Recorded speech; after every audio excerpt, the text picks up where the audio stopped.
आइए students, limit में आगे बढ़ने से पहले हम कुछ फंडामेंटल रिजल्ट्स की बात करेंगे और ये फंडामेंटल रिजल्ट्स हमें लिमिट के कॉन्सेप्ट्स को समझने में और हेल्प करने वाले हैं। तो जैसे मान लीजिए हमारे पास दो फंक्शन है एफ एक्स और जी एक्स। एफ एक्स और जी एक्स दो फंक्शन है जिसके लिए limit x approaching to a f x की वैल्यू एल है और limit x approaching to a g x की वैल्यू एम है। ठीक है, दोनों की लिमिटिंग वैल्यू हमें पता है एल और एम, लेकिन ये एल और एम दोनों ही क्या है, फाइनाइट क्वांटिटीज हैं। ये दोनों फाइनाइट क्वांटिटीज हैं और f x and g x are defined in the same neighbourhood of a. F x और जी एक्स जो है वो एक्स के x is equal to a के सेम नेबरहुड में डिफाइंड है। तो हम ये रिजल्ट्स कह सकते हैं। तो ये वाला स्टेटमेंट समझना बहुत जरूरी है। ठीक है, कि एफ एक्स और जी एक्स ए के सेम नेबरहुड में डिफाइंड है। इसका कहने का क्या मतलब है? जैसे फॉर एग्जाम्पल मैं एक फंक्शन लेता हूं एफ एक्स लेटस से, और ये लिखता हूं मैं one upon greatest integer x. ठीक है, x is equal to one पे के लिए बात कर रहे हैं। और दूसरा फंक्शन मैं जी एक्स लेता हूं, जी एक्स लिखता हूं मैं root over one minus x. ठीक है, ये दो फंक्शन मैंने लिए।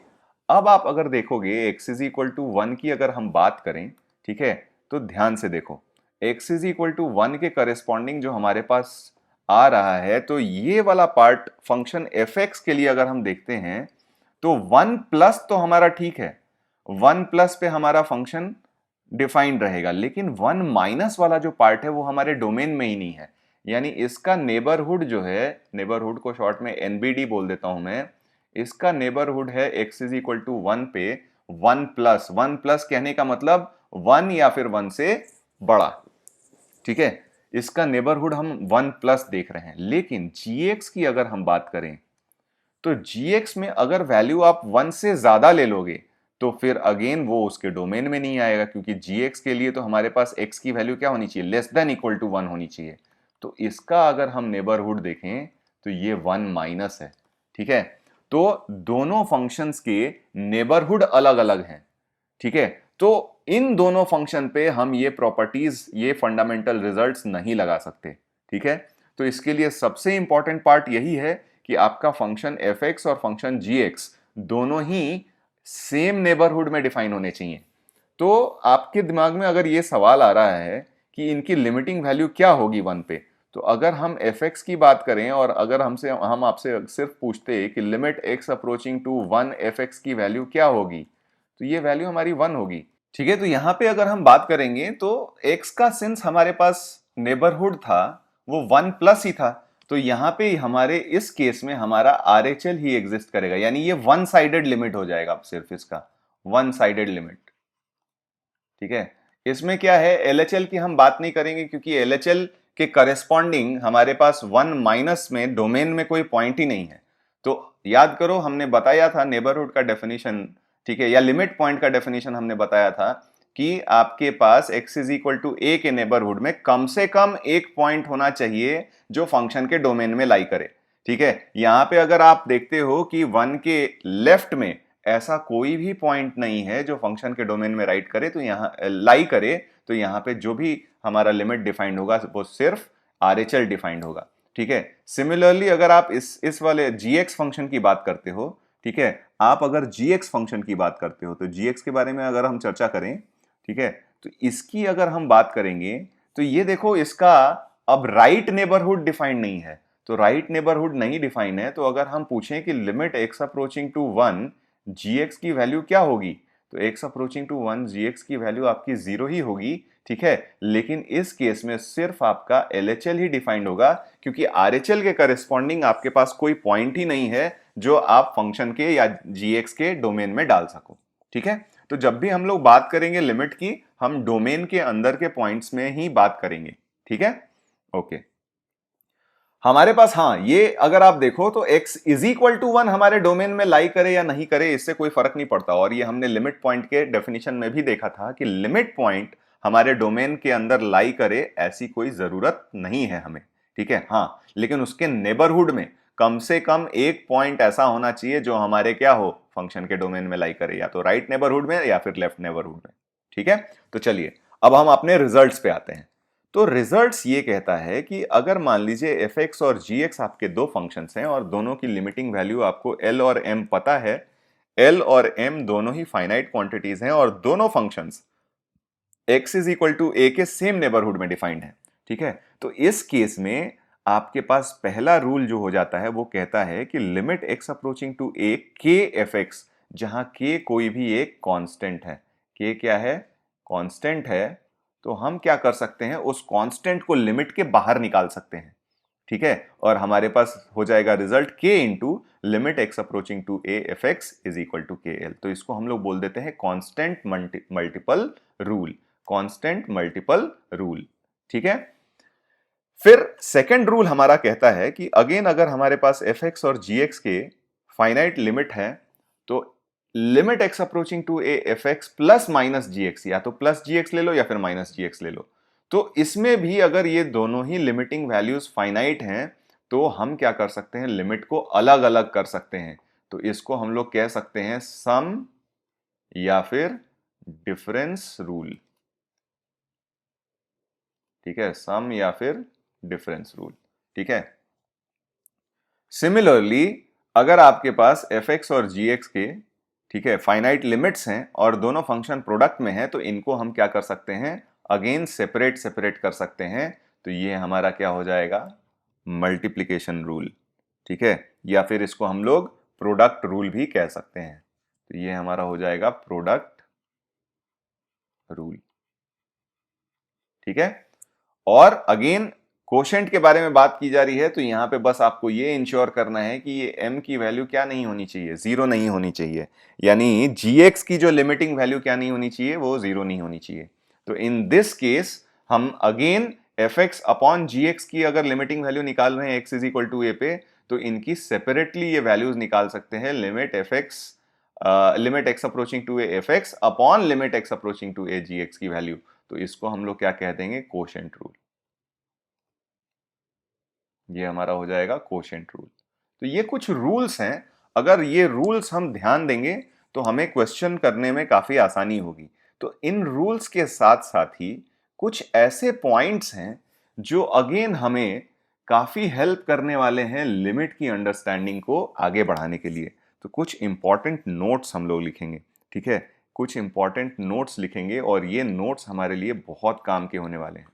तो पहला नोट ये है कि जैसा कि हमने देखा कि कई बार क्या होता है, अगर हम x is equal to a पे फंक्शन की लिमिट निकाल रहे होते हैं, तो कई बार ऐसा होता है कि x is equal to a पे फंक्शन डिफाइंड ही नहीं होता है, लेकिन फिर भी हमारे पास फंक्शन की लिमिट एग्जिस्ट करती है। और कई बार इसका उल्टा होता है, कई बार होता है कि हमारे x is equal to a पे फंक्शन डिफाइंड तो होता है लेकिन लिमिट एग्जिस्ट नहीं करता। तो ये दोनों ही एक्सेप्टेबल कंडीशंस हैं। तो हम लोग लिख सकते हैं कि इन some cases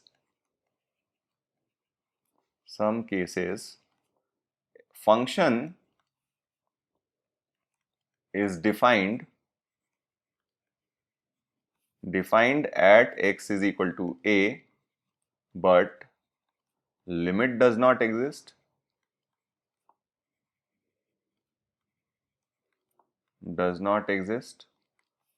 while in some cases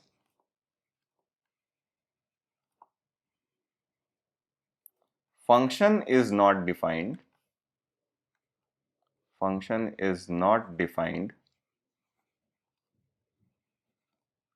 at x is equal to a, but limit exists,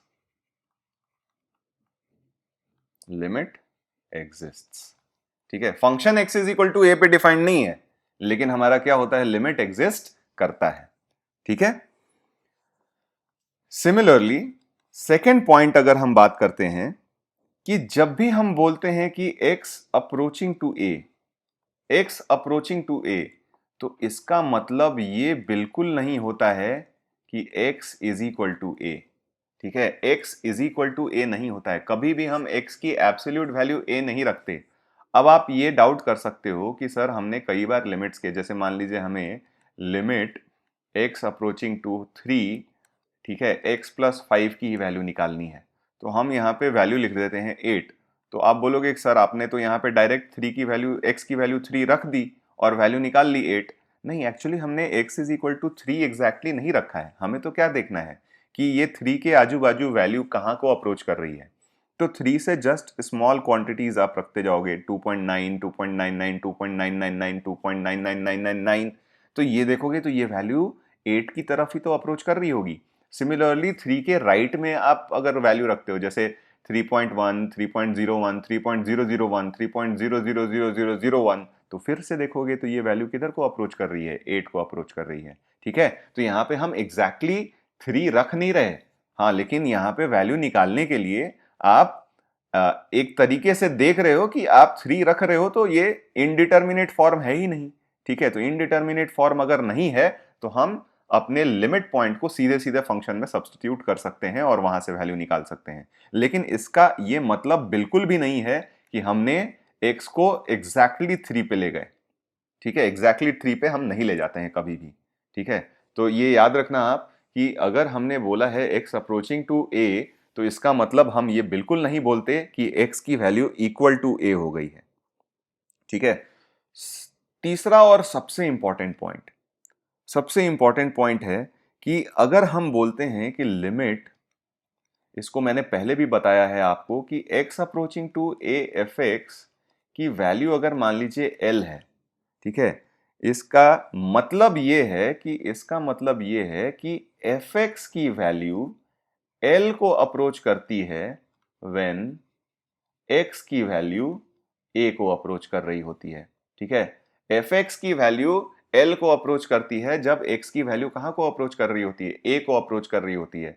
इसका मतलब ये बिल्कुल नहीं है, दिस डज नॉट इंप्लाई कि आपकी लिमिट की वैल्यू अप्रोच कर रही है। ठीक है, ये वैल्यू 1 को अप्रोच कर रही है ऐसा बिल्कुल भी नहीं है। ठीक है, ये वैल्यू तो एब्सोल्यूट 1 है, इसकी तो वैल्यू या एब्सोल्यूट एल है अगर हमने एल लिया है तो। ठीक है, इसकी लिमिटिंग वैल्यू एब्सोल्यूट है, ये अप्रोचिंग वैल्यूज नहीं होता। ठीक है, इसकी लिमिटिंग वैल्यू एब्सोल्यूट है। जैसे मान लीजिए हम आपसे एक सवाल पूछें, ठीक है, कि लेट अस से x अप्रोचिंग टू कोई नंबर a पे हमारा fx जो है अप्रोच करता है 1 माइनस पे। ठीक है, 1 से जस्ट छोटी क्वांटिटी रहता है। ठीक है, तो अगर मैं आपसे पूछूं कि दो चीजें पूछूंगा, limit x approaching to a greatest integer of fx क्या होगा। ठीक है, ये क्या होगा, और limit x approaching to a f x इसका ग्रेटेस्ट इंटीजर क्या होगा। ठीक है, और चलिए इन क्वेश्चंस को करने से पहले सबसे पहले तो आपको ये बताना पड़ेगा कि यहां पे, एक मिनट, अपन इसको नीचे कर लेते हैं ताकि लिमिट की तो एग्जैक्ट वैल्यू पहले हम निकाल लें। पहले तो लिमिट निकालेंगे, इसके बाद इनकी बातें करेंगे। तो सबसे पहले तो आपको ये बताना पड़ेगा यहाँ पे कि यहाँ पे limit x approaching to a f x की वैल्यू क्या है। Limit x approaching to a f x की वैल्यू क्या है। तो क्लियरली अगर आप देख रहे हो, हमें पता है कि एफ एक्स जो है a के आसपास जब भी जाता है तो 1 से जस्ट छोटी क्वांटिटी होती है, तो ये लिमिट की वैल्यू तो 1 आ जाएगी। अब अगर हमने फंक्शन एफ एक्स पे हमने ग्रेटेस्ट इंटीजर डाल दिया, तो 1 से एक छोटी क्वांटिटी और उसका ग्रेटेस्ट इंटीजर ले लिया, तो ये तो वैल्यू हमारी 0 हो जाएगी। लेकिन क्या इसकी वैल्यू 0 लिखेंगे क्या हम? नहीं, ये वैल्यू तो अभी भी 1 होगी। क्यों? क्योंकि जब हमने यहाँ पे बात करी limit x approaching to f x, अगर इक्वल टू एल आ गया यानी ये तो लिमिटिंग वैल्यू एब्सोल्यूट 1 हो गई। तो यानी यहाँ पे ये जो वैल्यू आएगी ये एब्सोल्यूट 1 हो जाएगी, और एब्सोल्यूट 1 का अगर ग्रेटेस्ट इंटीजर हम निकाले भी तो हमें क्या मिलेगा, 1 ही मिलेगा। समझ में आ रही है बात आपको? तो यहाँ पे आपको ध्यान ये देना है कि ये जो लिमिट की वैल्यू होती है ये अप्रोचिंग वैल्यू नहीं होती है, ये तो एब्सोल्यूट वैल्यू होती है। ठीक है, तो ये आप ध्यान में रखो। फोर्थ पॉइंट है हमारा, और ये काफी इंपॉर्टेंट पॉइंट है, इस पे एक्चुअली हम लोग पहले से भी डिस्कशन कर चुके हैं। फोर्थ पॉइंट कहता है कि limit x approaching to a f x, जैसे मान लीजिए हमें दिया हुआ है limit x approaching to a f x, ठीक है, टू बी मीनिंगफुल या is meaningful,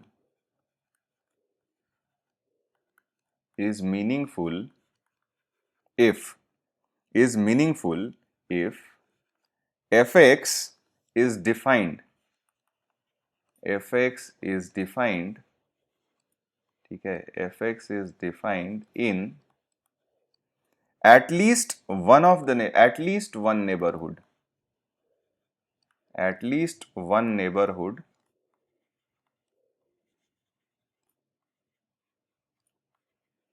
of x is equal to ए।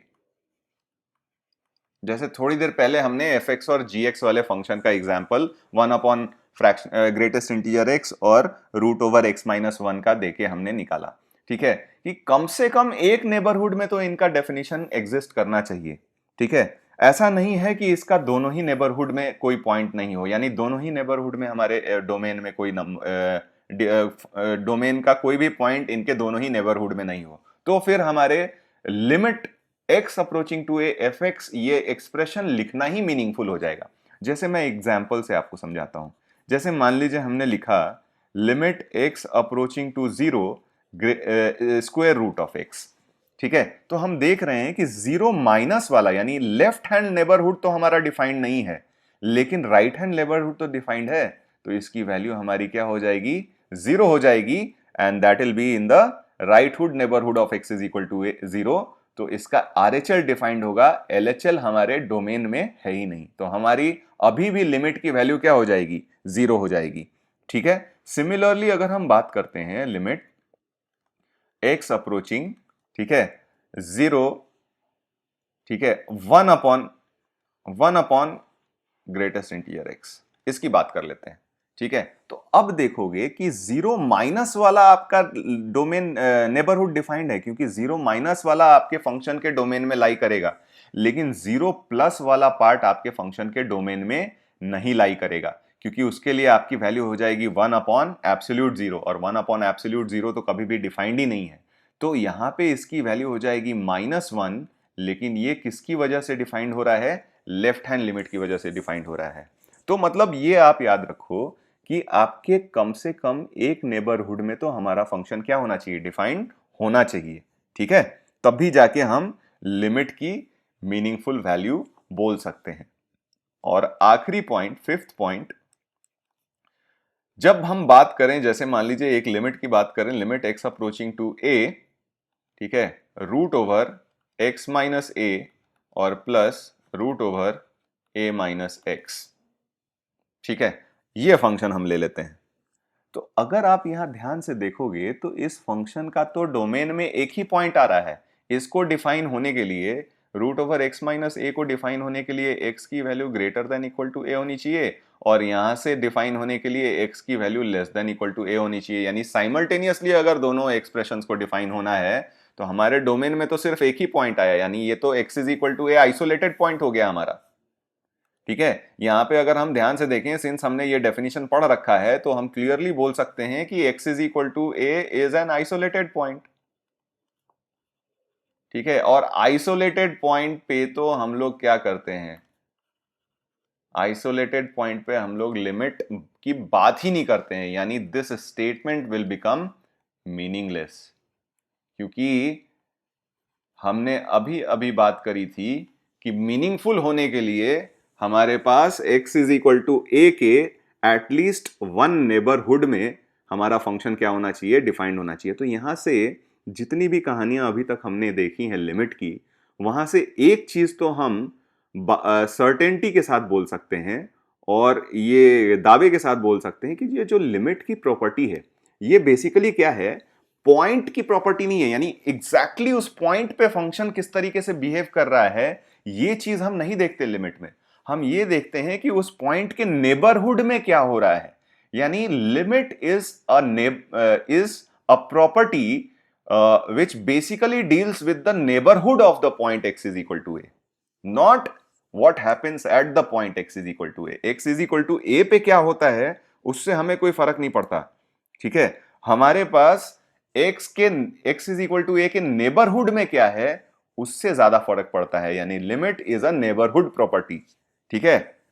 तो ये हम याद रखेंगे और ध्यान रखेंगे।